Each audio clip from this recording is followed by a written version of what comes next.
ሰው ዛሬ ውሸቱ በጣም መከራ ነው። እውነተኛ ሁኑ፣ አትዋሹ፣ አትቀልዱ። ውሸታም ነው ሰው ማለት ነው።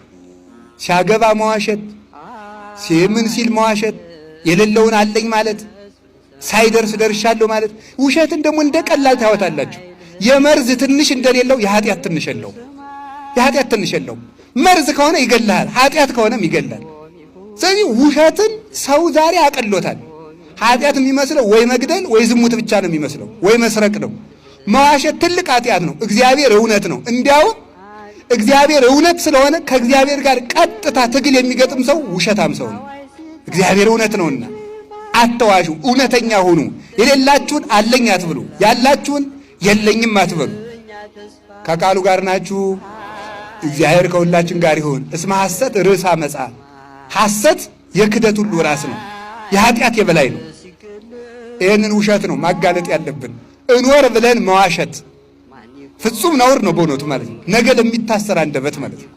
ነገ ለሚታሰር አንደበት እኖር ብለን፣ አንዳንዱ ገንዘብ ብሎ አንዳንዱ ፈርቶ ይዋሻል። ነገ ግን እንታሰራለን። በመኮንነ ጽድቅ በኢየሱስ ክርስቶስ ፊት እንቆማለን። ያን ጊዜ እሱ ምስክር አያሻውም። ራሱ ኃጢአታችን አስጥቶ ይመለከተዋል።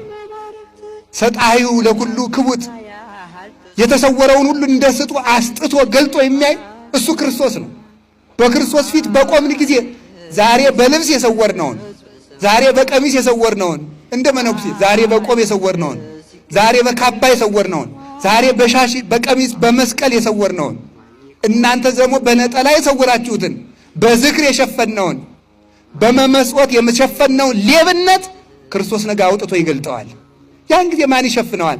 ተራሮችን ተናዱብን እንዳንል በሱ ፊት ናቸው። የኃጢአት መጋረጃ ሁሉ ተገልጦ የሕይወታችን መዝገብ ወጥቶ ይነበባል። አስመሳይነት መልቀቅ አለበት። የሌላችሁን አለኝ አትበሉ። ከሰው ጋር ለመኖር ብላችሁ ድቁና ሳይኖር አለኝ አትበል፣ ውሸት ነው። ሴቱም ድንግልና ሳይኖራችሁ ነኝ ብላችሁ በተክሊል አታውቁ። ውሸታም ሁሉ እምትዋሹትን ማለት ነው። የማያትዋሹትን አላልኩ።